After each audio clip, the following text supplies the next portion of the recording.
Have you ever wondered why we have names? What led our ancestors to start the practice of naming? It's a question that's likely crossed your mind at some point. After all, names are such an integral part of our identities, our cultures, and our histories. They're more than just labels or tags. They carry weight, they carry significance, and sometimes they even carry a story. Names have played a pivotal role in human interaction since time immemorial. They give us a sense of individuality, a way to differentiate ourselves from the masses. They provide a means of identification, a method of reference. But where did this practice originate? How did our forefathers decide on this system? And why do we continue to uphold this tradition today? This journey we're embarking on will take us back to the very beginning, to the prehistoric era when the first humans roamed the earth. We'll explore the birth of naming, the reasons behind the inception of this tradition, and the primitive methods our ancestors used to distinguish one another. From there, we'll travel through time, stopping briefly in various epochs to examine the evolution of naming. We'll witness the rise and fall of ancient civilizations, each with their unique naming conventions, reflecting their beliefs, their values, and their understanding of the world. We'll traverse the Middle Ages, a time when surnames began to gain prominence, offering a new dimension to the naming system. We'll observe how names started to carry more than just individual identities, but also familial ties, social status, and geographical origins. Fast forward to the present day, where naming has become an art, a science, and sometimes even a contentious debate. We'll delve into the modern naming conventions that govern our societies today, influenced by a myriad of factors such as culture, religion, trends, and personal preferences. Finally, we'll gaze into the future, speculating on the potential evolution of naming in the years to come. Will we see a revolution in the way we name our children, or will we continue to uphold the traditions of our ancestors? Let's dive into the fascinating world of names, starting from the earliest known practices. In the beginning, names were not as we know them today. In the earliest days of our species, the concept of a name was a far cry from the personal monikers we're familiar with. The prehistoric human communities, our earliest ancestors, had a very different approach to identifying each other. Living in small groups, they relied on simple vocal sounds and even gestures to differentiate individuals. These names were often tied to physical characteristics or behaviors, a rudimentary sort of labeling system. Imagine being named for the way you laugh, or the particular way you throw a spear. As time marched on, so did the complexity of these identifiers. As human language evolved, these primitive names began to morph, becoming more nuanced and varied.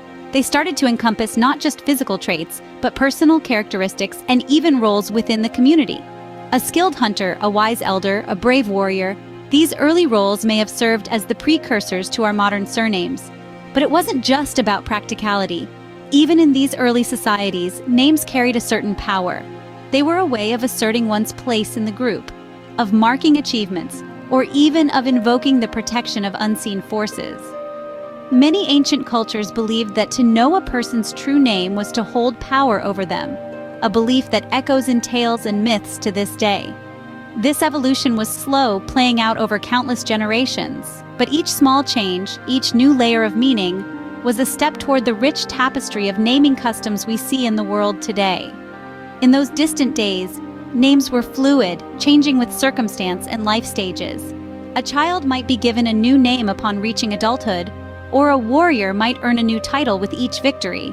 This fluidity reflects the dynamic nature of human identity, something that remains true even in our modern society. From these humble beginnings, the concept of naming began to take shape. From simple sounds and gestures, we've developed a system that encompasses identity, heritage, and personal history. And as we'll see, this is only the beginning of the story. As civilizations developed, so did the practice of naming. As we journey back to the cradle of civilization, we find ourselves amidst the ancient Egyptians, Greeks, and Romans, where the act of naming was not merely an administrative necessity, but a deeply significant cultural practice. In the land of the pharaohs, names were believed to hold power. An ancient Egyptian name was a sacred gift, often reflective of the gods and imbued with magical qualities. The Egyptians believed that knowing someone's true name gave one power over that individual. This led to a tradition of secret names, known only to the god and the individual, ensuring their protection from magic spells. Moving westward to the classical civilizations of Greece, names were chosen with care, often in honor of a deity or a noble ancestor. For instance, it was common for a child to bear the name of a grandparent, thereby preserving familial identities and heritage. The Greeks also had a tradition of naming their children after the virtues they wished them to embody, such as Sophrosine for temperance or Arete for excellence. In the grandeur of Rome, names were a matter of public record and held great significance. A Roman name was a badge of citizenship and social standing. The Trianomina, or the three names, was a typical Roman naming convention. It included a personal name, a clan name, and a family name, each serving to identify the individual, their lineage, and their social status. These ancient practices of naming were deeply tied to one's identity, shaping not just how individuals were known, but how they perceived themselves and their place in society. They were a reflection of the beliefs, values, and aspirations of these ancient civilizations. The ancient world set the stage for the evolution of naming, but the story doesn't end there. As we move forward in time, we'll delve into the medieval era, a time of knights, castles, and the dawn of surnames. But that's a tale for another scene. Welcome to the Middle Ages, a period that saw the birth of surnames. This was a time when the landscape of naming underwent a significant shift, a change that was as profound as it was practical. But before we delve into the intricacies of this transformation, let's take a step back and understand the world as it was then. Picture a village in the medieval era. It was a close-knit community where everyone knew everyone else. In such a setting, a single name was usually enough to identify a person. But as communities grew larger and more interconnected, it became increasingly challenging to distinguish one John or Mary from another. The solution? The introduction of a second name, or what we now know as a surname. So, how were these surnames decided? Well, in many cases, they were derived from occupations. If you were a blacksmith, your surname might be Smith. If you baked bread, you might be called Baker. This provided an easy and practical way to identify individuals while also giving a nod to their profession. In other instances, surnames were based on geographical locations. A man named John who lived by a brook might be known as John Brook. Or if a woman named Mary lived on a hill, she could be referred to as Mary Hill. This was a simple and effective way to distinguish people based on where they resided. Then there were those surnames that were derived from paternal names. These are known as patronymic surnames. In this case, a person's surname would be based on their father's first name. So if your father was named Robert, you might be known as Robertson. This tradition is still prevalent in many cultures around the world. The advent of surnames added a new layer to the art of naming, paving the way for the naming conventions we are familiar with today. But just as names evolved in the past, they continue to change and adapt, reflecting the society and culture of the times. So stay tuned as we explore the modern era of naming and what the future might hold. Fast forward to the present day, where names are as diverse as the people who bear them. The modern era has seen a dramatic evolution in naming conventions, with influences as diverse as culture, religion, and personal preferences playing crucial roles. Take a moment to consider your own name. There's a good chance it was selected with careful consideration, perhaps to honor a beloved family member, or inspired by a figure you or your parents admire. We see this trend across the globe. In many cultures, names carry profound meanings, often imbued with hopes, blessings, and aspirations for the child. In the Western world, for instance, choosing a name is a highly personal affair. Parents often pore over baby name books and websites, searching for that perfect moniker that resonates. Some look for originality, going as far as creating new names, combining existing ones, or altering traditional spellings. On the other hand, in many Asian cultures, names often have symbolic meanings. In China, names may reflect attributes such as beauty, strength, or virtue. Similarly, in India, names often have spiritual or philosophical connotations. Religion, too, plays a significant role in naming.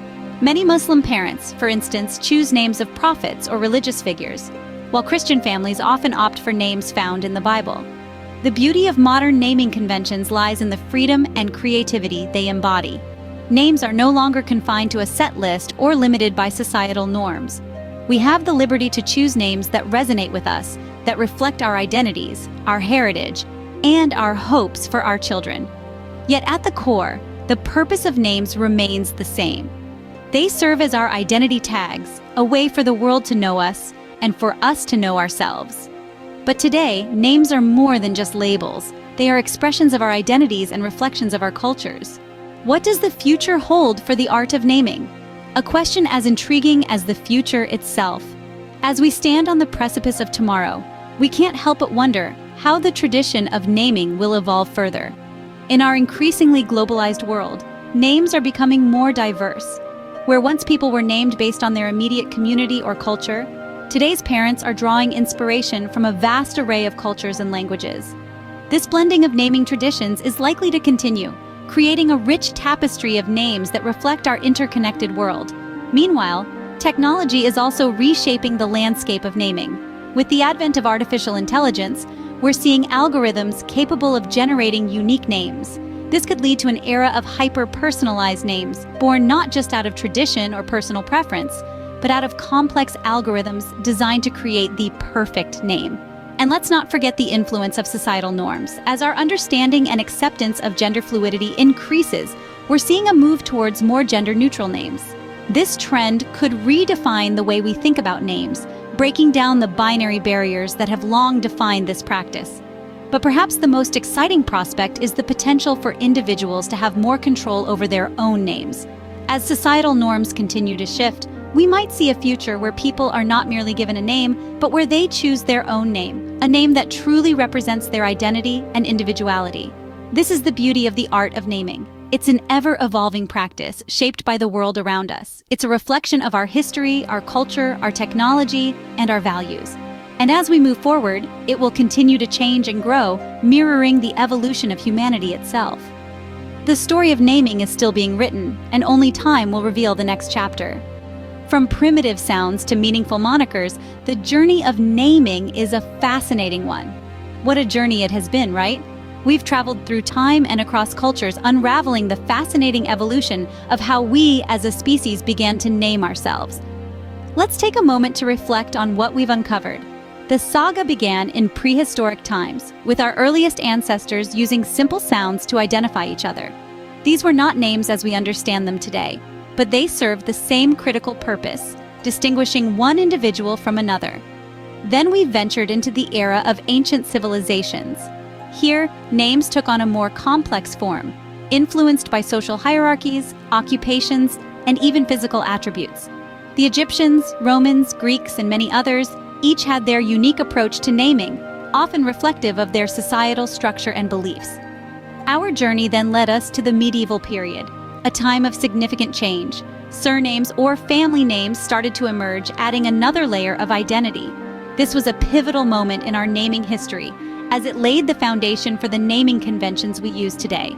In the modern era, we saw how names have become even more diverse and personal.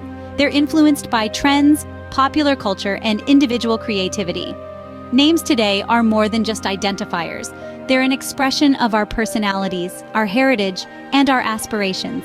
So, what does the future hold for naming? It's hard to say for sure, but one thing is certain. As long as humans exist, so will the need to name. As we continue to evolve and change, so too will our naming practices, reflecting the times and cultures we live in. Names are a testament to our shared history, a reflection of our individuality, and a glimpse into our future. So, the next time you hear a name, remember the incredible journey it represents. So cherish your name and the names of those around you, for they carry a story, a history, and a legacy that is uniquely human.